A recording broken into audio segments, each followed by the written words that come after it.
Well, I think what's important for members of the public actually is not the personalities involved, but can you actually do what you say? We know from the Labour Party that actually they make a lot of promises, some of which they've already rowed back on. They made promises on student debt during the election campaign, which they've now rowed back on. But we know that they cannot deliver on what they're promising.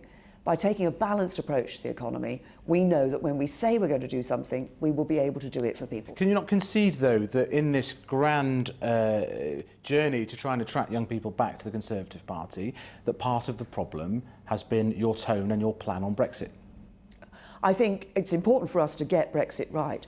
I think it's important for us to show that getting Brexit right isn't just about those who voted leave during the referendum. It's about the whole of the country. It's about making sure that we can build that global Britain in the future that does ensure prosperity and jobs and a better future for people across the whole of the United Kingdom. So how does it help when the Foreign Secretary says things like people who fly EU flags on protests have genuinely split allegiances and questions their pride in the country? What is important is that we build the global Britain that can ensure that everybody can see a better future in this country. There have been strong feelings on this issue of Europe, and I recognise that. But the job of government now is actually getting on with the negotiations and ensuring that what we get out of this is the right deal for the UK. But questioning the patriotism of young people, some of whom are protesting, how does that help you with young people?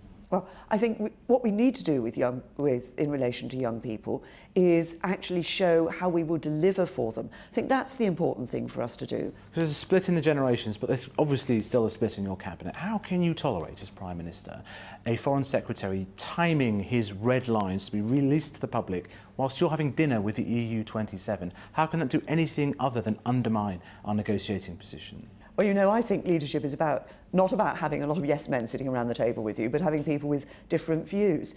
But I also would say this to you, that there's a lot of focus in conversations about the Foreign Secretary's job, about this job in the Cabinet, that job in the Cabinet.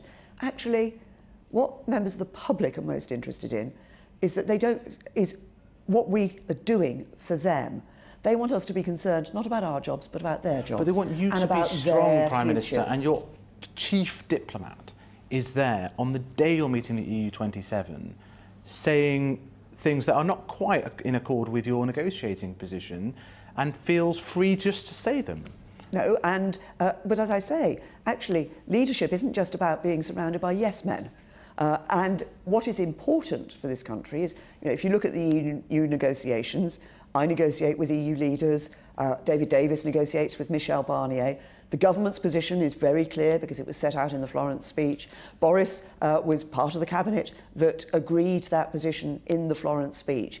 And that's the position that we take into the negotiations and we take forward with other EU leaders. And we've already seen that just beginning to change some thinking. I've put an offer out there as to what the future partnership for the UK and the EU could be. Now we wait to hear from the EU what their response is. We've just heard from the European Parliament, who've rejected the idea of sufficient progress by 557 to 92.